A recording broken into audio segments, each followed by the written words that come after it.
इस दुनिया में मन सबसे ज्यादा शक्तिशाली चीज है। अगर किसी चीज को तुम पूरे मन से चाहो तो उसे हासिल करने में पूरी कायनात लग जाती है। आज की वीडियो में मैं जो कहानी बताने वाला हूं उसमें आपको एक ऐसा मंत्र मिलेगा जिससे आप यह समझ पाएंगे कि अपने मन से कोई भी चीज कैसे करवाई जाती है। मन में किसी भी बात का बीज कैसे बोया जाता है, यह इस कहानी से आपको अच्छी तरह से समझ में आ जाएगा और इससे आप यह भी समझ पाएंगे कि आकर्षण का नियम कैसे काम करता है। कहानी छोटी सी है लेकिन बहुत ही गहरी है। इस वीडियो को अंत तक देखना तो ही आप इस कहानी को पूरी लाभ ले पाएंगे। तो चलिए कहानी शुरू करते हैं। एक बार की बात है, एक आदमी के जीवन में सिर्फ दुख ही दुख थे। वह जो भी काम करता उस बेचारे का काम पूरा नहीं हो पाता। घर में आता तो घर में कलेश बना रहता। किसी से कोई मदद मांगता तो कोई उसका मदद नहीं करता। ऐसा लगता था कि चारों तरफ से उसके ऊपर दुख का पहाड़ टूट पड़ा है। उसे समझ नहीं आ रहा था कि मैं इस दुखों से कैसे पार पाऊं। वह दिन रात यही सोचता रहता था कि अपने दुखों से छुटकारा कैसे पाना है। इसी कारण से वह रात में सो भी नहीं पाता था। उसकी आंखों के नीचे बड़े बड़े काले घेरे बन गए थे, जो इस बात का प्रतीक था कि वह आदमी कितना दुखी है और कितना चिंतित है। कभी कभी तो उसके मन में आत्महत्या करने के भी ख्याल आते थे, लेकिन अपने परिवार की चिंता करके वह यह कदम नहीं उठा पाता। वह इतना दुखी हो गया कि उसने निर्णय किया कि वह इन दुखों से छुटकारा पाकर ही रहेगा। इसके लिए चाहे उसे कितना ही मेहनत करनी पड़े, कुछ भी करना पड़े, चाहे अंगारों पर चलना पड़े, लेकिन इन दुखों से छुटकारा हासिल करके रहेगा। ऐसे ही एक दिन उसने अपने मित्र से पूछा कि मैं अपने जीवन को कैसे सुधारूं। उसके मित्र ने उसे बताया कि तुम किसी बाबा के पास जाओ। बाबाओं के पास ऐसा मंत्र होता है जिससे सारे दुख मिट जाते हैं, जीवन खुशियां से भर जाता है और धन संपदा भी हासिल होती है। तुम किसी ऐसे बाबा को ढूंढ लो जो बस तुम्हारा काम बन जाए। उस आदमी के मन में यह बात पूरी तरह से पक्की बैठ गई कि कोई बाबा ही मेरा दुख दूर कर सकता है, और इसलिए उसे किसी भी बाबा के बारे में पता चलता तो वह उस बाबा के पास पहुंच जाता, उस बाबा को अपनी समस्या बताता और उससे उसका समाधान पूछता और कहता, बाबा मैं कुछ भी करने के लिए तैयार हूं, लेकिन मेरी इन समस्याओं से मुझे छुटकारा दिला दीजिए। आप जो कहेंगे मैं वह करूंगा, लेकिन मेरे जीवन को सुधार दीजिए। बाबा उसे कुछ टोना टोटका करने के लिए बताते थे और बदले में दान दक्षिणा लेते थे। यह टोना टोटका करने के बाद तुम्हारे घर में सुख शांति बनी रहेगी। बस इस टोने टोटका को पूरी विधि के साथ करना। वह आदमी घर लौटकर पूरी विधि के साथ टोना टोटका करने लगा, लेकिन बहुत टोना टोटके करने के बाद भी उसके जीवन में कुछ बदलाव नहीं आया। इसके विपरीत उसका जीवन और ज्यादा दुखी हो गया। जो भी बाबा उसे टोना टोटका देता था वह उससे बदले में दान दक्षिणा लेता था, जिससे उसके धन भी धीरे धीरे खत्म हो रहा था। इससे उसके जीवन में दुख और ज्यादा बढ़ गया। तब उसे लगा कि बाबाओं के पास जाने से तो मेरे जीवन में दुख कम होने की वजह बढ़ते ही जा रहे हैं। तो मुझे क्या करना चाहिए? बाबाओं के पास जाऊं या ना जाऊं? फिर एक दिन एक आदमी ने उसे बताया कि तुम अपने घर में किसी पंडित को बुलाकर हवन करवा लो। हवन होगा, घर शुद्ध हो जाएगा। कोई भी बुरी ऊर्जा घर में होगी तो वह घर से बाहर चली जाएगी। किसी पंडित को बुलाकर पूरे विधि विधान से मंत्र उच्चारण करवाओ, हवन करवाओ, जिससे घर में सुख शांति आए। उस आदमी के मन में यह बात बैठ गई और उसने एक पंडित को अपने घर बुलाकर हवन करवा लिया। हवन अच्छी तरह से संपन्न हुआ। बदले में पंडित ने भी अच्छी दान दक्षिणा ली और उसके बाद वह वहां से विदा हो गया। लेकिन कुछ दिनों के बाद उस आदमी को महसूस हुआ कि उसके जीवन में अभी भी कोई बदलाव नहीं आया है।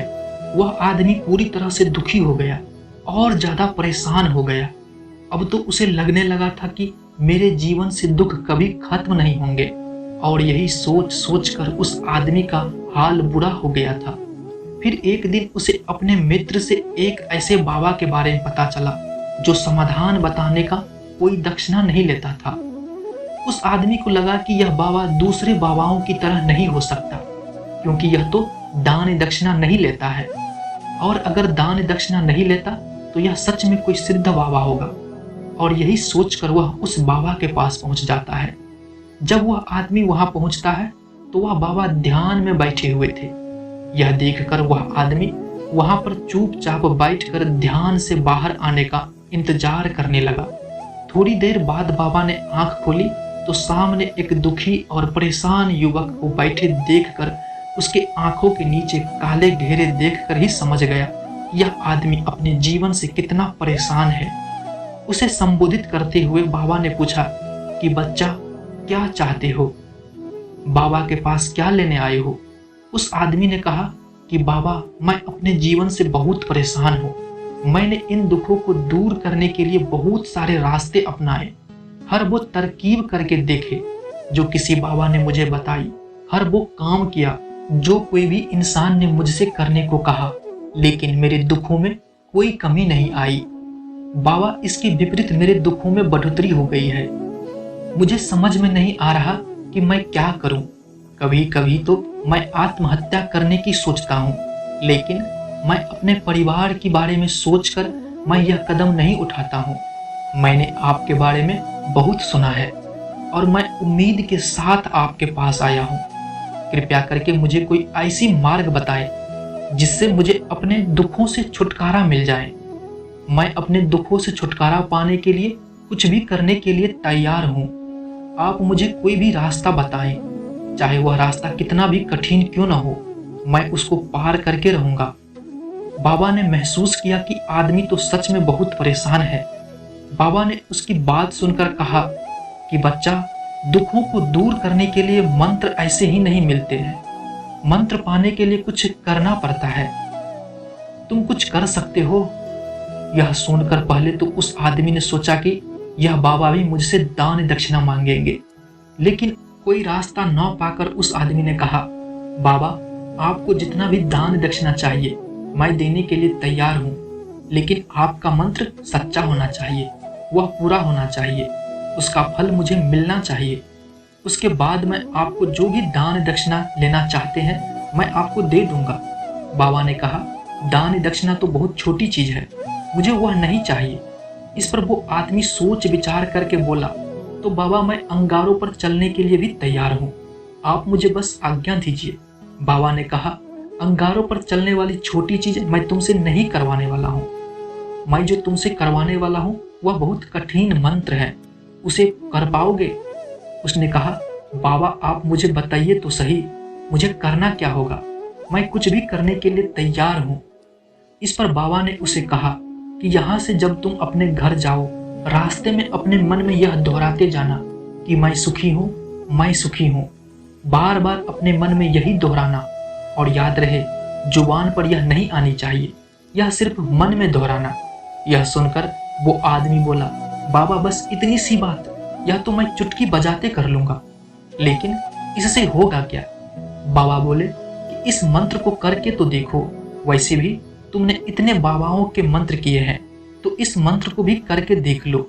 उस आदमी ने सोचा कि बाबा कुछ दान दक्षिणा तो ले नहीं रहा और छोटा सा मंत्र है, इसे भी तो करके देख लूंगा। वो बोला, ठीक है बाबा, मैं यह मंत्र जरूर करूंगा। और वो आदमी यह कहकर वहां से चलने लगा। लेकिन जैसे ही वह चलने लगा, पीछे से बाबा ने बोला कि बच्चा, एक बात याद रखना, जब तुम यह मंत्र अपने मन में दोहराना तो तुम्हारे मन में बंदर के विचार नहीं आने चाहिए, बंदर का ख्याल भी नहीं आना चाहिए, तो यही मंत्र सिद्ध होगा। आदमी बोला, मुझे तो आज तक बंदर का कोई विचार नहीं आया है, तो अब क्यों आएगा? आप चिंता मत करिए बाबा, मैं बस मन में यही दोहराऊंगा कि मैं सुखी हूँ, मैं सुखी हूँ। इसके अलावा बंदर का कोई भी विचार मेरे मन में नहीं आएगा। यह कहकर वह आदमी वहां से चल देता है।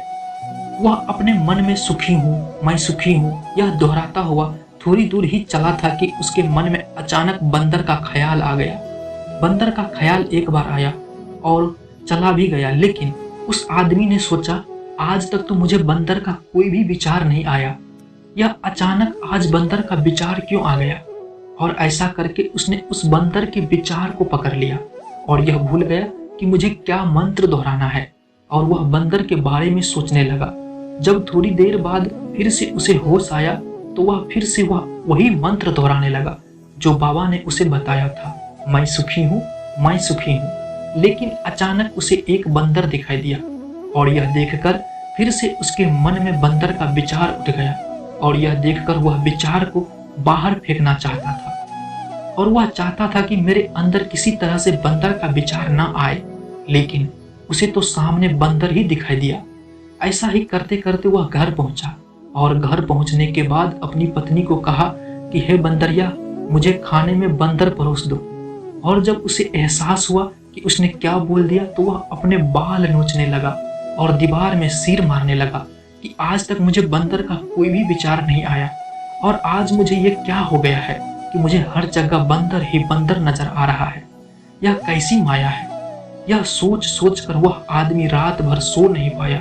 रात भर करवटें बदलते रहा और सुबह उठकर सीधे उसी बाबा के पास पहुंच गया और उसके चरणों में गिरकर कहा कि बाबा, पता नहीं क्या चमत्कार हो रहा है। आज तक मुझे कोई बंदर का विचार नहीं आया, लेकिन जब से आपने मुझे कहा कि बंदर का विचार नहीं आना चाहिए, तब से मुझे हर जगह बंदर ही बंदर नजर आ रहे हैं। उस आदमी ने कहा कि बाबा, मुझे तो आपके पीछे पेड़ पर बैठा बंदर केला खाते हुए दिखाई दे रहा है। यह क्या हो रहा है बाबा? यह सुनकर बाबा हंसने लगे और कहा, बच्चा, मन का जाल एक ऐसी जाल है जिसे समझ पाना इतना आसान नहीं है। बंदर तो तुम्हारे रास्ते में पहले भी आते थे। जब तुम मेरे पास आए थे तो इन्हीं पेड़ों पर यह बंदर घूम रहे थे, लेकिन तब तुम्हारे ध्यान में यह बंदर नहीं था।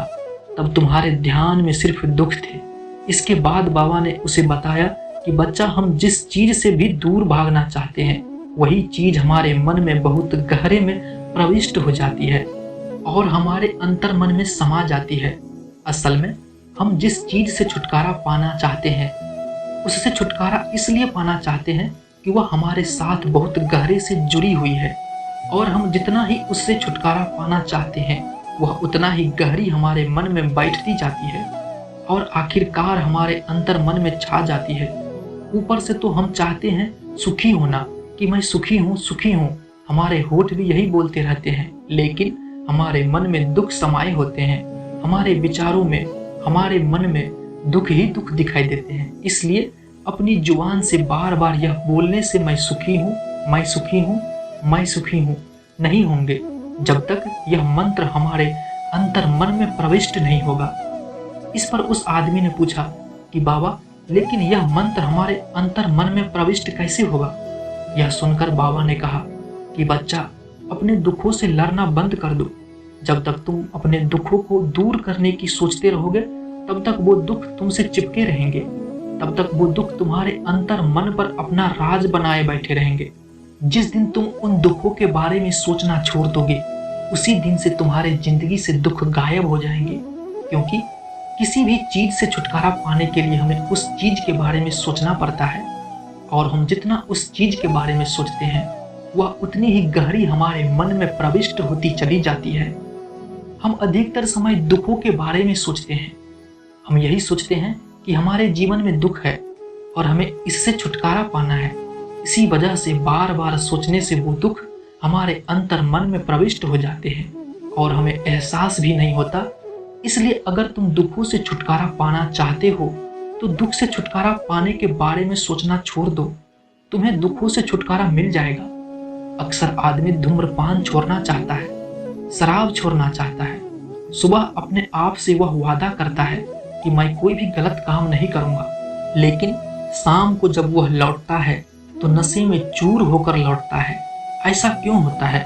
जो हम सोच रहे हैं वह पूरा क्यों नहीं हो पा रहा है? असल में हम उस चीज को बहुत ज्यादा तवज्जो दे रहे हैं, उस चीज को बहुत ज्यादा अहमियत दे रहे हैं।